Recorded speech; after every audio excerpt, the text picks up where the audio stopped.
सैनी जी को deputy CM का दर्जा नहीं दिया है। हमने अति पिछड़ों के लिए एक मैनिफेस्टो, एक प्लान बनाया है। मुकेश सहनी को आखिर क्यों बनाया महागठबंधन का डिप्टी सीएम चेहरा, इसका खुलासा आज हो रहा है। और ये खुलासा कोई और नहीं बल्कि खुद राहुल गांधी मुकेश सहनी के सामने कर रहे हैं। चलिए इसके बारे में हम आपको बताते हैं, लेकिन उससे पहले नमस्कार, न्यूज़ फॉर नेशन देख रहे हैं आप और मैं हूं सानिया आपके साथ। चुनावी प्रचार का दौर जारी है और इसी बीच राहुल गांधी खगड़िया पहुंचे हैं। एक तरफ जहां प्रधानमंत्री नरेंद्र मोदी का पटना में रोड शो होना है, भव्य रोड शो होना है जिसकी तैयारियां पूरी हो चुकी हैं। कुछ ही देर में प्रधानमंत्री नरेंद्र मोदी पटना में होंगे, तो वहीं दूसरी ओर मुकेश सहनी, राहुल गांधी, तेजस्वी यादव समेत तमाम बड़े नेता जो हैं वो खगड़िया में हैं और जनसभा को संबोधित कर रहे हैं।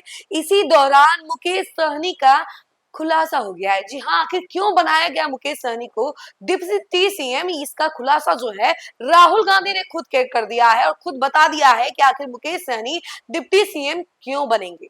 जरा सुनिए कि राहुल गांधी क्या कुछ कह रहे हैं। इनके तमाम बयानों के साथ हम आपको छोड़े जाते हैं कि यहाँ पे लीडरशिप बैठी हुई है, भाइयों और बहनों, प्रेस के हमारे मित्रों, आप सब का यहाँ बहुत बहुत स्वागत।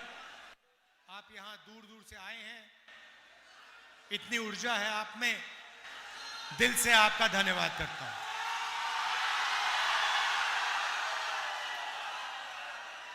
सानी जी ने अभी कहा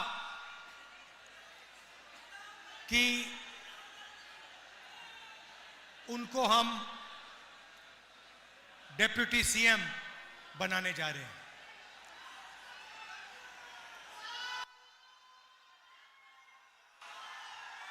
इसके पीछे सोच है, वो मैं आपको बताना चाहता हूं। देखिए, बिहार में अलग अलग लोग रहते हैं, अलग अलग जात के, अलग धर्म के लोग रहते हैं।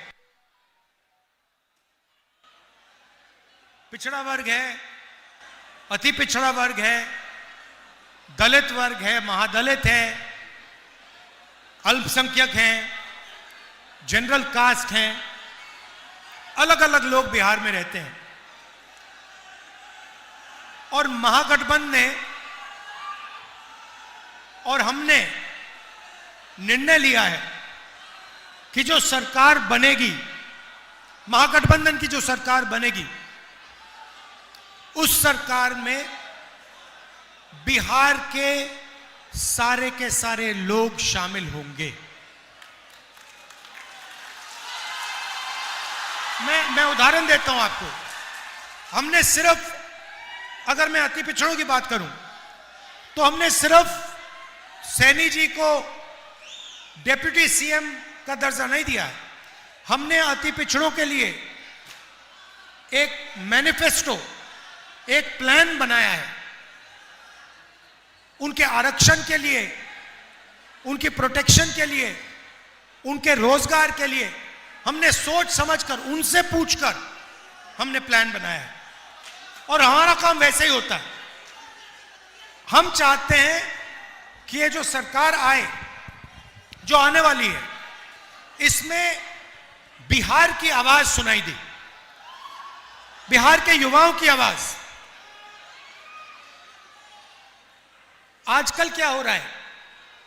आजकल कहा जाता है कि नीतीश जी की सरकार है, कहा जाता है, मगर आपको क्या लगता है? आपको लगता है कि नीतीश जी सरकार चलाते हैं? मैं आपको बताता हूं, नीतीश जी सरकार नहीं चलाते।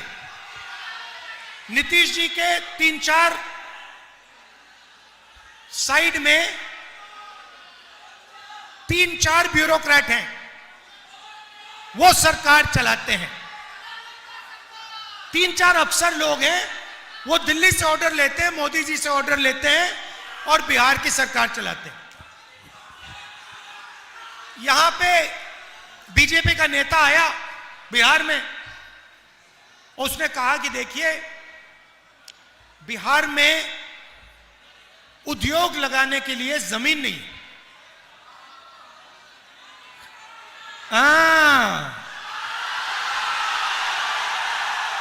बिहार में उद्योग लगाने के लिए जमीन नहीं है, मगर अदानी के लिए जितनी जमीन चाहिए ले लो।